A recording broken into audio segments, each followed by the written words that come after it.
മസ്ജിദുൽ ഗമാമയാണിത്. ഗമാമ എന്നാൽ മേഘം എന്നാണ് അർത്ഥം. ഒരിക്കൽ മദീന മുനവ്വറയിൽ വരൾച്ച ഉണ്ടായപ്പോൾ റസൂലുള്ളാഹി സ്വല്ലല്ലാഹു അലൈഹി വസല്ലമ മഴയെ തേടിയ നിസ്കാരം നിർവഹിച്ചത് ഇവിടെ വെച്ചിട്ടാണ്. നിസ്കാരം ആരംഭിച്ചപ്പോൾ കൊടും ചൂടിൽ മേഘങ്ങളെ അയച്ച് അള്ളാഹു തണലിട്ട് കൊടുത്തു.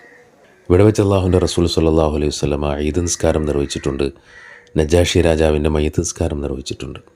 വളരെ മനോഹരമായിട്ടാണ് ഈ പള്ളി നിർമ്മിക്കപ്പെട്ടിട്ടുള്ളത്. 1859 ഓട്ടോമൻ സുൽത്താനായ അബ്ദുൽ മജീദ് ഒന്നാമനാണ് കരിങ്കൽ പാറകളെ കൊണ്ടും ഇസ്ലാമിക വാസ്തു നിർമ്മാണത്തിൻ്റെ എല്ലാ ഭംഗിയും ഒത്തുചേർന്ന് ഈ പള്ളി നിർമ്മിച്ചിട്ടുള്ളത്. ഇത് ഞങ്ങൾ ഈ പള്ളിയിൽ കയറിയപ്പോൾ ഇദ്ദേഹം എത്ര നേരമായി ദുആ ചെയ്തുകൊണ്ടിരിക്കുന്നു.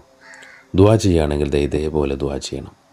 നമുക്ക് ഏറ്റവും ഇഷ്ടപ്പെട്ട ഒരാളോട് നമുക്ക് ഏറ്റവും വേണ്ടപ്പെട്ട കാര്യം വാശി പിടിച്ച് ചോദിക്കുന്നത് പോലെ അള്ളാഹുവിനോട് ഇദ്ദേഹം ഇങ്ങനെ ചോദിച്ചുകൊണ്ടേയിരിക്കുകയാണ്. എന്തെല്ലാം അനുഭവങ്ങൾ, എന്തെല്ലാം കാഴ്ചകൾ.